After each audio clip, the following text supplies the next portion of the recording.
What's up, everybody? It's Matt here from Matt's Great World, and I'm back today with another video.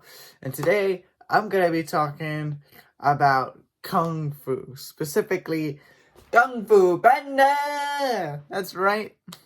Today, I'm going to be talking about the brand new Kung Fu Panda 4 movie that was released a week ago today, which is pretty crazy. I went and saw the movie last Saturday with me, my mom, and my brother.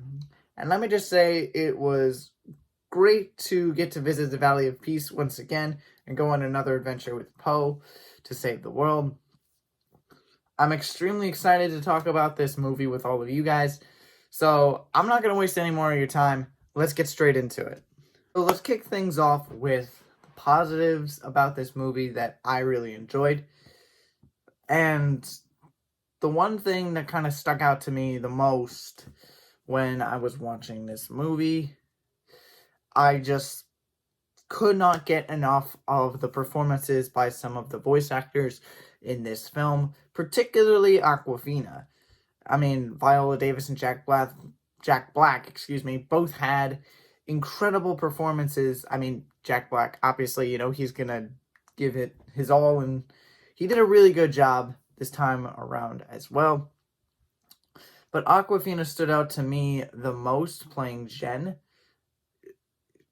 I cannot tell you the level of depth in this performance. It was just so good. She did a fantastic job. Every single joke she hit a home run with, I could go on and on and on about just how good her performance was. Viola Davis as the chameleon as well was phenomenal. She felt so present and so commanding when she was delivering her lines. It was fantastic. And of course, Jack Black was just goofy as hell the entire time, which was absolutely amazing to see. Whenever you see Jack Black come back as Po for Kung Fu Panda, come on. You can't really, you just know it's going to be good every single time. I mean, what more can I say? But it wasn't just the performances that I really enjoyed. The animation and the overall cinematography were just absolutely stellar in this film. And you kind of expect that with this franchise, and they certainly didn't disappoint here with Kung Fu Panda 4. The fight scenes in this film were super crisp and clean. They didn't feel too over the top or goofy. They felt very clean and also super impactful as well. Just the overall action in this film was really, really cool and very, very, very, very good. And not only that, it was cool to see some new locations in this movie as well. The set pieces were fantastic. The lighting was great. The colors. It was just all there.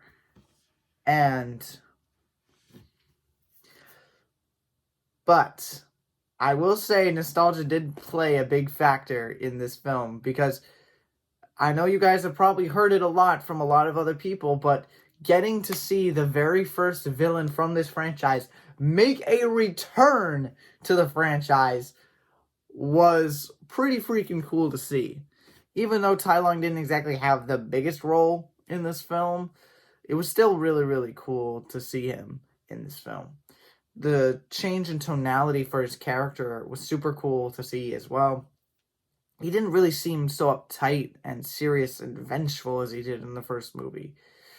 His dialogue, it did feel a little basic at times, and a little more goofy, but it worked well with just how little he was on screen, and just given that he had a very, very minor role in this film. And there was also something at the end that Tai Lung did that I thought was really, really cool, but I'm not going to spoil that for you guys. If you want to know what I'm talking about, go watch the movie and you'll get it.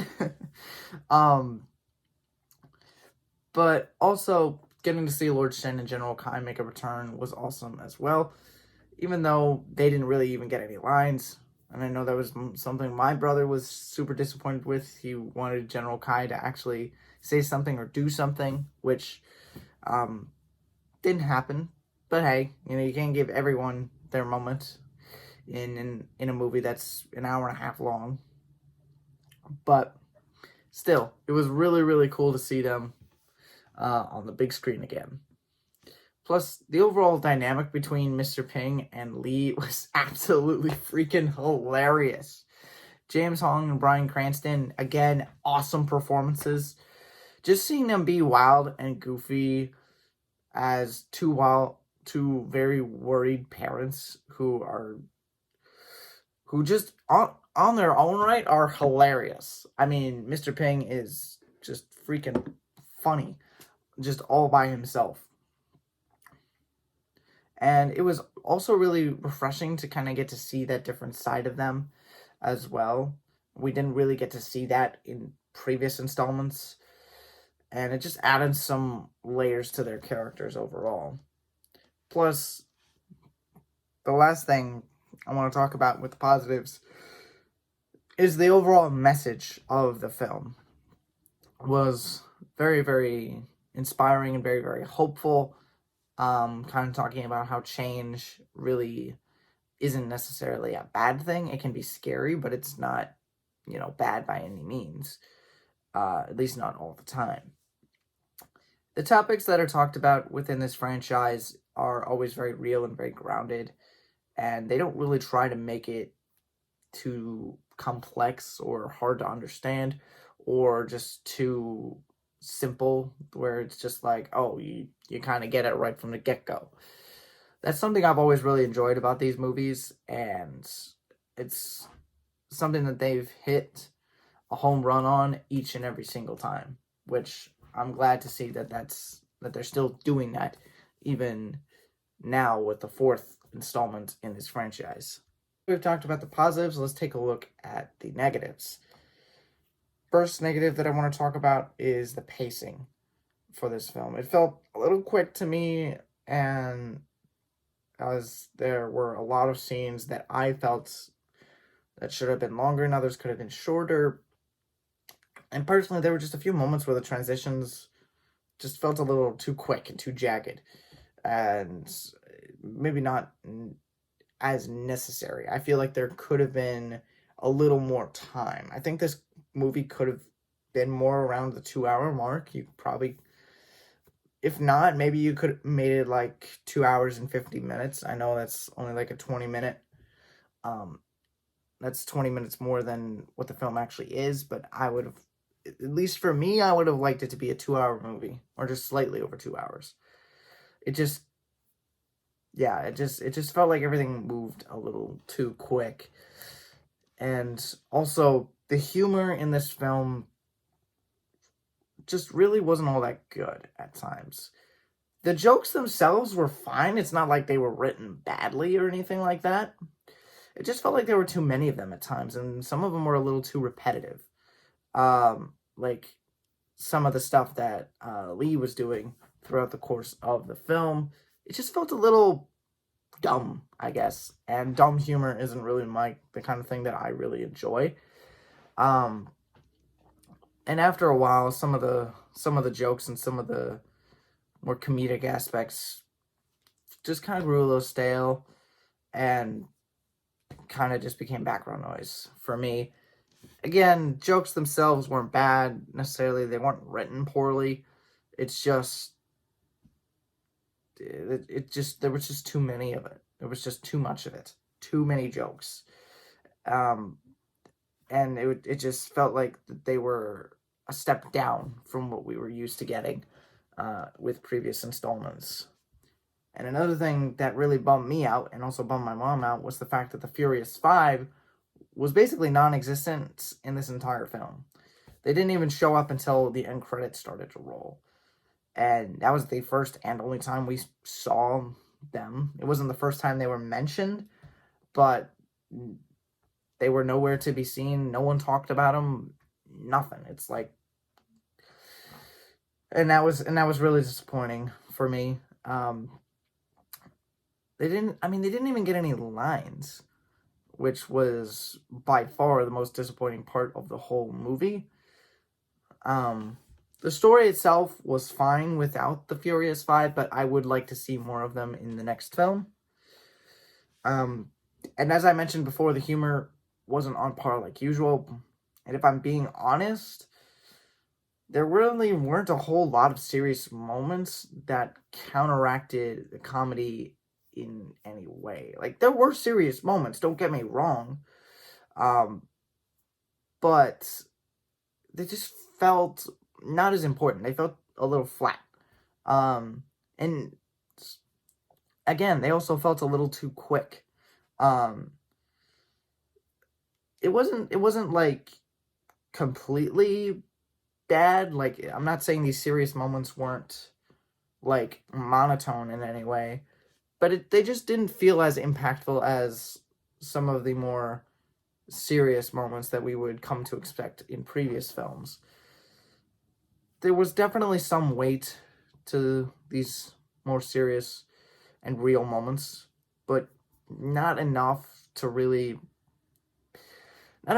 make me, emote or anything like that. So it just, I don't know. It's hard for me to explain, but in the end, it just didn't hit the same as it did in previous movies, and that's what it kind of boils down to. All in all, Kung Fu Panda 4 is a solid movie that, to me, is worth watching. While it's certainly not the best movie in the franchise, it's not completely unwatchable by any stretch of the imagination. It's fun, and the impactful moments stand out above the mediocre ones, and the whole cast did a great job with their performances.